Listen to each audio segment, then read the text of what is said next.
നമ്മളിപ്പോൾ നിൽക്കുന്നത് മെഡിക്കൽ കോളേജിലാണ്. ഗോപൻ സ്വാമിയുടെ മൃതശരീരം ഇപ്പോൾ ഇവിടേക്ക് കൊണ്ടുവന്നിട്ടുണ്ട്. പോസ്റ്റ്മോർട്ടം നടപടികൾ ഉടൻ തന്നെ ആരംഭിക്കും എന്നുള്ള വിവരങ്ങൾ പുറത്തേക്ക് വന്നിട്ടുണ്ട്. ബോഡി കൊണ്ടുവരുമ്പോൾ അദ്ദേഹത്തിൻ്റെ ബന്ധുക്കൾ ആരും തന്നെ ഒപ്പം ഉണ്ടായിരുന്നില്ല. മകനോ അല്ലെങ്കിൽ അദ്ദേഹത്തിൻ്റെ ഭാര്യയോ ആരും തന്നെ ഉണ്ടായിരുന്നില്ല. പോലീസിൻ്റെ സാന്നിധ്യത്തിൽ തന്നെയാണ് മൃതദേഹം പോസ്റ്റ്മോർട്ടത്തിന് വേണ്ടി മെഡിക്കൽ കോളേജിൽ എത്തിച്ചത്. മോർച്ചറിയിലേക്ക് മാറ്റിയിട്ടുണ്ട്. ഉടൻ തന്നെ പോസ്റ്റ്മോർട്ടം നടപടികൾ ആരംഭിക്കും എന്ന് വ്യക്തമാക്കുകയും ചെയ്തിട്ടുണ്ട്. മറ്റൊരു പ്രധാനപ്പെട്ട വിവരം, പോസ്റ്റ്മോർട്ടം കഴിഞ്ഞതിന് ശേഷം ബോഡി ബന്ധുക്കൾക്ക് വിട്ടു നൽകും, ആ കുടുംബത്തിന് വിട്ടു നൽകും എന്നുള്ളതാണ് ഇപ്പോൾ പുറത്തുവരുന്ന വിവരങ്ങൾ. എന്നാൽ ബോഡി സ്വീകരിക്കാൻ അവർ തയ്യാറാകുമോ? കാരണം ഇതൊരു സമാധിയാണ് എന്ന് കോടതി പറഞ്ഞിട്ട് പോലും ഇവർ പറയുന്നത് ഇത് മരണമല്ല, ഇത് സമാധിയാണ് എന്ന് തന്നെ വാദിക്കുകയായിരുന്നു. ഡോക്ടർമാർ ഈ ശരീരത്തിൽ തൊട്ടാൽ അല്ലെങ്കിൽ ഈ സമാധി പൊളിച്ചാൽ അത് കളങ്കപ്പെടും എന്നുള്ള തരത്തിലുള്ള ചില വിചിത്രമായ വാദങ്ങളാണ് ആ കുടുംബം നിരത്തിക്കൊണ്ടിരുന്നത്. വിഷയം ഹൈക്കോടതിയിൽ എത്തിയിട്ട് പോലും ഹൈക്കോടതിയെ ഞങ്ങൾ മാനിക്കുന്നു എന്ന് പറഞ്ഞ ഗോപൻ സ്വാമിയുടെ മകൻ പിന്നീട് വീണ്ടും ആവർത്തിക്കുന്നത് ഇത് സമാധി തന്നെയാണ്, നിങ്ങളിത് മരണപ്പെട്ടതാണ് എന്ന് പറയാതെ കല്ലറ എന്ന് പോലും നിങ്ങൾ പറയരുത്, അത് പാപമാണ്, മറിച്ച് അത് സമാധി തന്നെയാണ് എന്ന് വാദിക്കുന്ന, അതായത് അത്രത്തോളം അജ്ഞതയോടുകൂടി സംസാരിക്കുന്ന ഒരു മനുഷ്യനെയാണ് നമ്മൾ വീണ്ടും കണ്ടത്. അപ്പോൾ കല്ലറ പൊളിക്കാനെത്തിയാൽ ഞങ്ങൾ ആത്മഹത്യ ചെയ്യും എന്ന് പറഞ്ഞ ആ കുടുംബത്തെ പൂർണ്ണ സുരക്ഷയിലാക്കിക്കൊണ്ട് തന്നെയായിരുന്നു, ആ കുടുംബത്തെ സുരക്ഷിതമാക്കിക്കൊണ്ട് തന്നെയായിരുന്നു കല്ലറ പൊളിക്കുന്ന നടപടികളിലേക്ക് എത്തിയത്. മറ്റ് പ്രതിസന്ധികളിലേക്ക് കാര്യങ്ങൾ പോകാതിരിക്കാൻ പോലീസ് കൃത്യമായ നടപടികൾ സ്വീകരിച്ചു. അതായത് പുലർച്ചെ തന്നെ എത്തിയാണ് ഈ കല്ലറ പൊളിക്കുന്നതിന് വേണ്ടിയുള്ള നടപടികൾ ഇവർ ആരംഭിച്ചത്. അതിനുശേഷമാണ് പലരും തൊട്ട അയൽവക്കത്തുള്ളവർ പോലും കല്ലറ പൊളിക്കാൻ പോലീസ് എത്തിയെന്ന് അവർ മനസ്സിലാക്കുന്നതും. അതിനുശേഷമാണ് പലരും അവിടേക്ക് എത്തിത്തുടങ്ങിയതും ഒക്കെ തന്നെ. അപ്പോഴേക്കും പകുതി ഇൻക്വസ്റ്റ് നടപടികൾ പൂർത്തിയായിരുന്നു. അതിനുശേഷമാണ് അദ്ദേഹത്തെ മെഡിക്കൽ കോളേജിലേക്ക് എത്തിച്ചത്.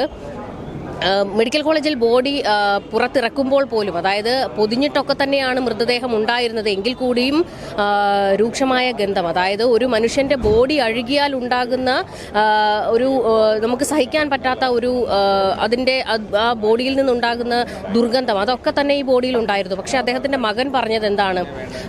സമാധിയാണ് എങ്കിൽ പോലും അച്ഛൻ്റെ മൃതശരീരമെന്നല്ല, ഈ സമാധിയാണ് എങ്കിൽ കൂടിയും അച്ഛൻ്റെ ശരീരത്തിന് കേടുപാടുകളൊന്നും സംഭവിക്കില്ല എന്ന് വാദിച്ചിരുന്നതാണ് ഗോപൻ സ്വാമിയുടെ മകൻ. പക്ഷേ ആ വാദങ്ങളൊക്കെ തന്നെ തെറ്റി എന്ന് മനസ്സിലായില്ലേ? അതായത് നമ്മുടെ യുക്തിക്ക് നിരക്കാത്ത ചില കാര്യങ്ങളാണ് ഈ വിഷയത്തിൽ കുറച്ച് ദിവസങ്ങളായി കേരളം കണ്ടുകൊണ്ടിരിക്കുന്നത്.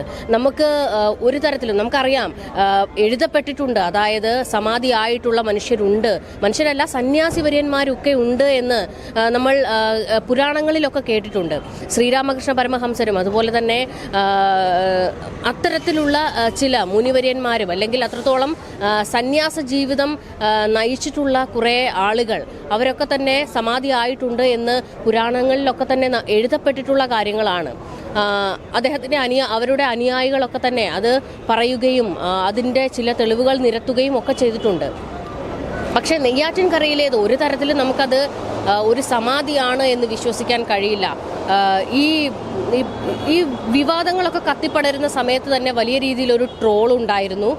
BP മരുന്ന് കഴിച്ചിട്ടാണോ ഒരാൾ സമാധിയിൽ പോകുന്നത് എന്നുള്ള ചില ചോദ്യങ്ങളൊക്കെ സമൂഹത്തിൻ്റെ ഭാഗത്ത് നിന്നുണ്ടായിരുന്നു. പക്ഷെ അതിനൊക്കെ ഈ കുടുംബത്തിൻ്റെ ചില വാദങ്ങൾ അത് ഒരു തരത്തിലും നമുക്ക് അംഗീകരിക്കാൻ കഴിയില്ല എന്നുള്ളതാണ്. അതിൻ്റെ ഏറ്റവും ഒടുവിൽ ഇപ്പോൾ അദ്ദേഹത്തിൻ്റെ മൃതദേഹം ഇവിടെ എത്തിച്ചിരിക്കുന്നു. ആ കല്ലറ പൊളിക്കുമ്പോൾ ഇരിക്കുന്ന രീതിയിലായിരുന്നു മൃതദേഹം ഉണ്ടായിരുന്നത്. പക്ഷേ പൂർണ്ണമായും അഴുകിയ നിലയിലായിരുന്നു അദ്ദേഹത്തിൻ്റെ മൃതശരീരം ഉണ്ടായിരുന്നത് എന്നാണ് എടുത്തു പറയേണ്ട വസ്തുത. ഇനിയിപ്പോൾ ഇവർ പറയുന്നത്, അതായത് ഈ മൃതശരീരത്തിൽ ഡോക്ടർമാർ തൊട്ടാൽ അത് കളങ്കപ്പെടും എന്ന് പറയുമ്പോൾ ഈ മൃതശരീരം ഏറ്റുവാങ്ങാൻ അവർ തയ്യാറാകുമോ എന്നുള്ള ഒരു ചോദ്യവും കൂടി ഉയരുന്നുണ്ട്.